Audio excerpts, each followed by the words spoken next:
विरारच्या अर्नाळा गावामध्ये एका पिसाळलेल्या कुत्र्याने चक्क 28 जणांचा चावा घेतला आहे, तर 20 ते 25 कुत्र्यांचाही चावा घेतला आहे।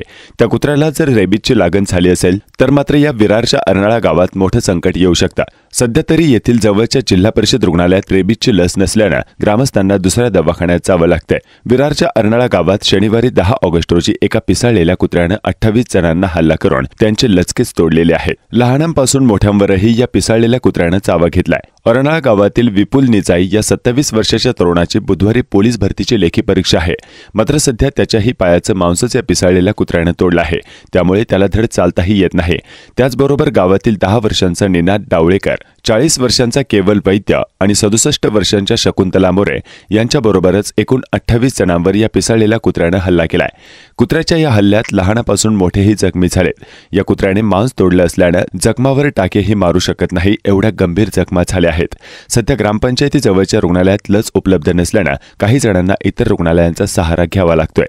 अर्नाळा गावात कुत्र्यांच्या हल्ल्याची ही पहिलीच घटना नाही। याही अगोदर कित्येक वेळा भटक्या कुत्र्यांनी चावा घेतला आहे, तरीही प्रशासन ढिम्म असल्याचा आरोप गावकऱ्यांनी केलाय। अर्नाळा समुद्रकिनारी शहरातील अनेक भटकी कुत्री आणून सोडली जात असल्याचा आरोप गावकऱ्यांनी केलाय। या समुद्रकिनारी जवळपास 1,500 इतकी भटकी कुत्री आहेत। या कुत्र्यांच्या दहशतीने लहान मुलं एकट्याने बाहेर खेळायला पडत नाहीत। हातात काठी घेऊन मुलांना बाहेर पडावं लागतंय। जवळच अर्नाळा समुद्रकिनारा असल्याने पर्यटकांचा राबताही या ठिकाणी प्रचंड असतो। सध्या अर्नाळा गावावर म्हणावं तसं मोठं संकट उभं राहिलं आहे। या पिसाळलेल्या भटक्या कुत्र्याने गावात शनिवारी एका दिवसात 28 जणांवर हल्ला करून चावा घेतलाय, तर 20 ते 25 कुत्र्यांचाही चावा घेतला आहे। तो कुत्रा अजूनही सापडला नसल्याने गावातच आहे, त्यामुळे त्या पिसाळलेल्या कुत्र्याला जर रेबीज झालेला असेल, त्याने जर या कुत्र्यांचा चावा घेतलाय, त्यांनाही रेबीज होऊन तेही पिसाळतील आणि मग अर्नाळा गावात अराजकता माजू शकते, अशी गंभीर माहिती स्थानिकांनी दिली आहे। माझे नाव सौ ज्योती अशोक कुडू, माजी पंचायत समिती सदस्य, अर्नाळा तालुका वसई। आमच्या गावावर कालपासून एका दिवसामध्ये एका कुत्र्याने जवळजवळ 28 लोकांना चावलेले आहे। त्याच्यामध्ये एकदम लहान मुलांपासून ते वयोवृद्ध, मधली मुलं जे दष्ट पण आहेत, बारीक सुद्धा आहेत, अशा व्यक्तींना चावलेलं आहे। शिवाय आता तो कुत्रा एकटाच नसून त्यांनी आपल्या बरोबरच्या जवळजवळ 20 ते 25 कुत्र्यांना चावलेलं आहे। त्याच्यामुळे गावामध्ये अतिशय भीतीदायक वातावरण तयार झालेलं आहे आणि येणाऱ्या दिवसात जर ते जे चावलेले कुत्रे आहेत त्यांनी पण जर त्यांचं भयानक रूप तयार केलं तर मग गावामध्ये पूर्ण हाहाकार आणि अराजकता मांडेल। भरपूर प्रमाणात, मोठ्या प्रमाणात हानी होणार। प्रशासनाकडून कोण आलेलं का आतापर्यंत? प्रशासनाकडून अजूनपर्यंत तरी कोणी आलं नाही आहे। आम्ही प्रशासनाला सांगितलं आहे की आम्हाला इथे मदत मिळावी, कारण की हा जो प्रसंग आहे हा गेल्या कित्येक वर्षापासून आहे, चालू आहे। तेव्हा 4 ते 5 होतं, परंतु एका दिवसात 28 जणांना चावणं हा प्रकार एका दिवसात झालेला आहे, एका कुत्र्यामुळे, आणि हे कुठेतरी थांबला पाहिजे। आणि आमची प्रशासनाला कळकळीची विनंती आहे की या गोष्टीला छोटंसं न मानता अतिशय मोठा हा प्रसंग आहे जो आमच्या गावावरती बेतलेला आहे, तर प्रशासनाने इथे लक्ष द्यावं। कालच्या दिवसात एकूण 27 जणांना कुत्रा चावलेला आहे। इथे सॅटर्डे संडे असल्या का रात्रीचे कुत्रे आणून सोडतायत, नाही पोलीसवाले ॲक्शन घेत, नाही ग्रामपंचायतवाले। एवढे जणांना कुत्रा चावले तरी इथे कुत्र्याची इंजेक्शन पण नाही आणि म्हणजे उपचारच नाही आहे इथे। त्यासाठी पुरापाड्यात जावं लागतं। पुरापाड्यात पण औषधांची सोय नाही आहे, कुठेच सोय नाही आहे। सध्या भीतीचं कसं वातावरण गावात? खूप भीती आहे। लहान मुलं समुद्रावर जात नाही, मोठी माणसं समुद्रावर गेली तरी हातात लाकडं, दांडके घेऊन जात आहेत। भीती वाटते सगळ्यांना। मी नंदकुमार कृष्णा गरत, अर्नाळा ग्रामपंचायत सरपंच। ही आमची रोजच रडगाणं आमच्या चालू आहे।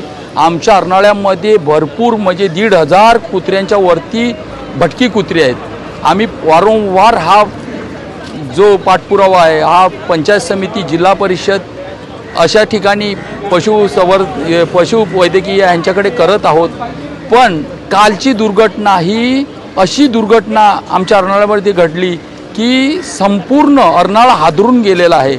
एकाच दिवशी 28 जणांना अचानक असे कुत्र्यांचे लचके तोडलेले आहेत।